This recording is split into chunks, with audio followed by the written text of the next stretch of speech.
Cher compatriote, je vous demande de excuser mon retard.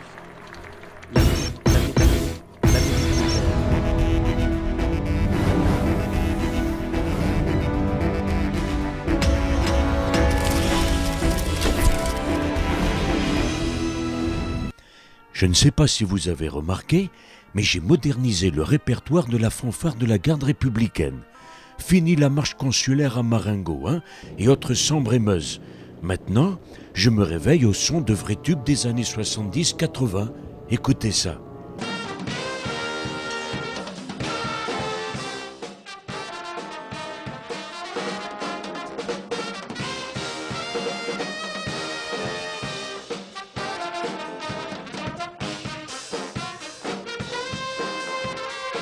Ça me file une de ces patates, moi, hein. Regardez comme ça les émeut. Lui, il en louche de bonheur. Et l'autre, là, il pleure. Quand je pense qu'après ça, il y a encore des piscopies pour m'accuser de ne rien faire. Après ça, comme je me sentais revigoré, à l'occasion de ma 78e cérémonie de vœux depuis le début de l'année, j'ai enfin donné la définition de l'identité nationale. Je sais que vous l'attendez, qu'en même temps ça vous inquiète. D'ailleurs, si vous n'étiez pas inquiet, vous ne seriez pas français. L'inquiétude étant une des valeurs propres à nos concitoyens. Bon, vous me direz, normalement, ça devrait plutôt être les sans-papiers qui pourraient être inquiets, avec toutes les mesures de la fouine. Mais non. Eux, les clandestins, ils s'en tamponnent.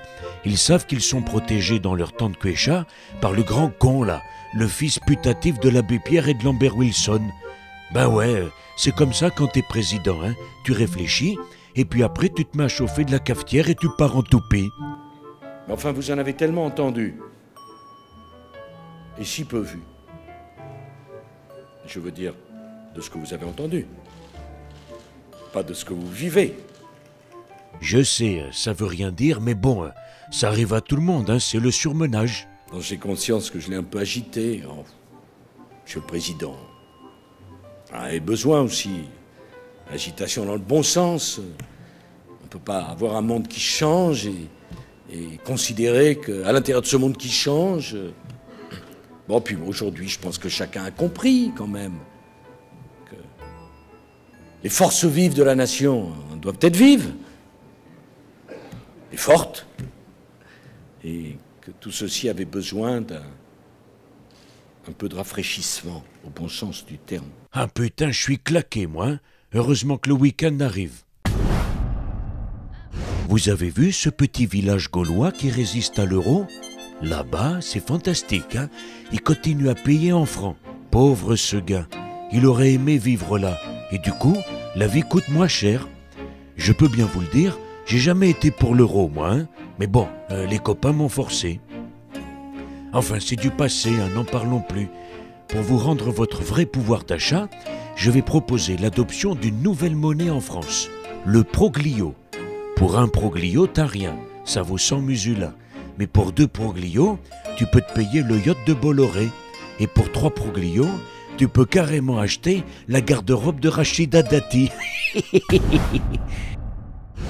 Pour conclure, vous savez que je gouverne avec les sondages. Eh bien là, j'en ai touché un qui va faire du bruit. Il concerne les femmes françaises et l'amour. Vaste programme, Toutes les femmes françaises ont été interrogées par l'Institut Harris. Et vous allez voir, là, il y a des surprises, puisque même les épouses des membres de mon gouvernement ont répondu. Alors vous, personnellement, c'en est où de vos amours? Ah, c'est tout chaud, tout chaud. Non, c'est très bien, il est romantique, il est gentil. Je pense que c'est rassurant de savoir qu'on peut aussi se séparer si ça ne va plus.